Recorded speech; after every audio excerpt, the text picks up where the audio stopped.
Hey, it's Jason Andrews here at Spotlight Sound Studio. Since I've posted some other videos, people have been asking me to do a gear list video.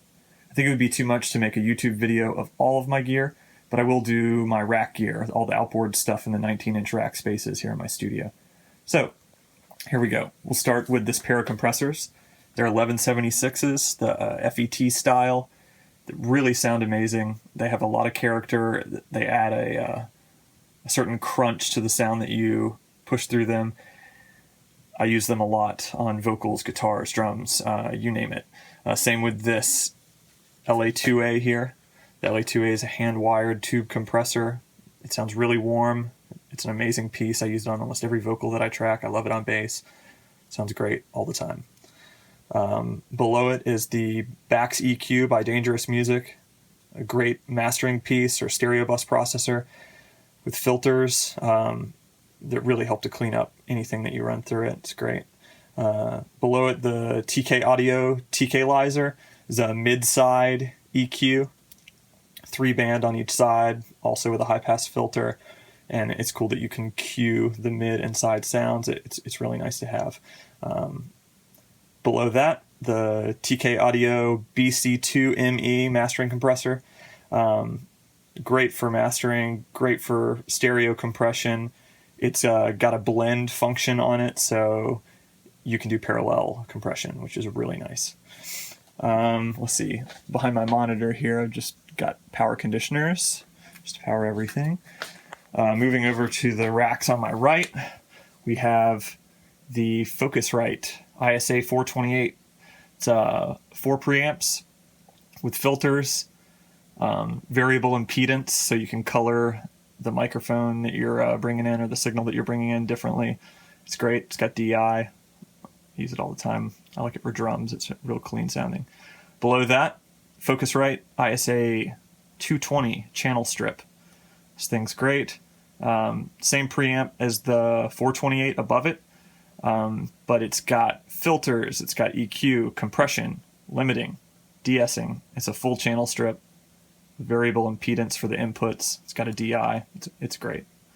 Patch bay below that, so I can wire all this stuff in. Down here, we've got the 2610 Universal Audio preamp. It's a tube preamp with EQs, stereo, with DI.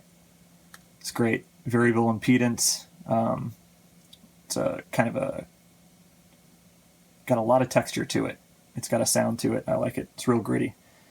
Below that's my converters, the Avid HD I/O, more power conditioners, and an amp for my keyboard monitor.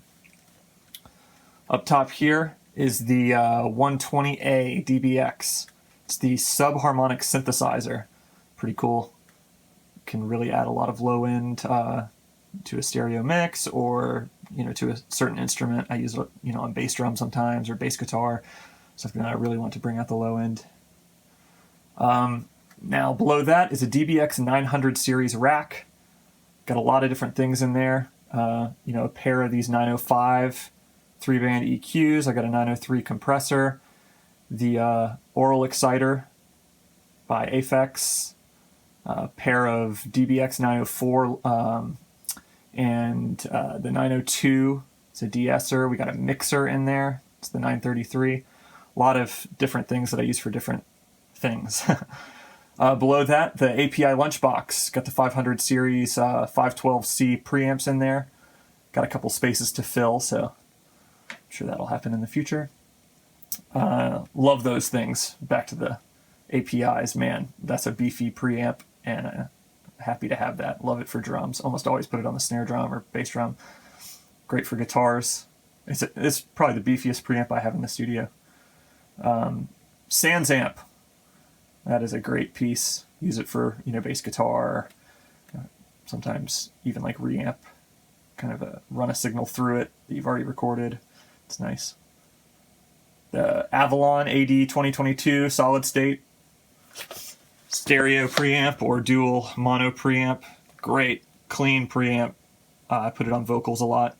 Overheads for drums, acoustic guitars. It's DC powered. It really is a nice piece. And below that is the Art Auto-Tune preamp. little tube preamp with a digital interface for auto tuning. Makes it really easy to do for tracking. And then the Kurzweil Mangler. It is an effects processor, stereo effects processor. This really got some wacky sounds in it. I don't use it a whole lot, but when I do, I always love it. Below that are just some recorders. I got a tape recorder and a CD recorder player. Blast from the past. So that's about it just for the rack stuff. And here's kind of the wide angle view. So hope you enjoyed it. Talk to you later.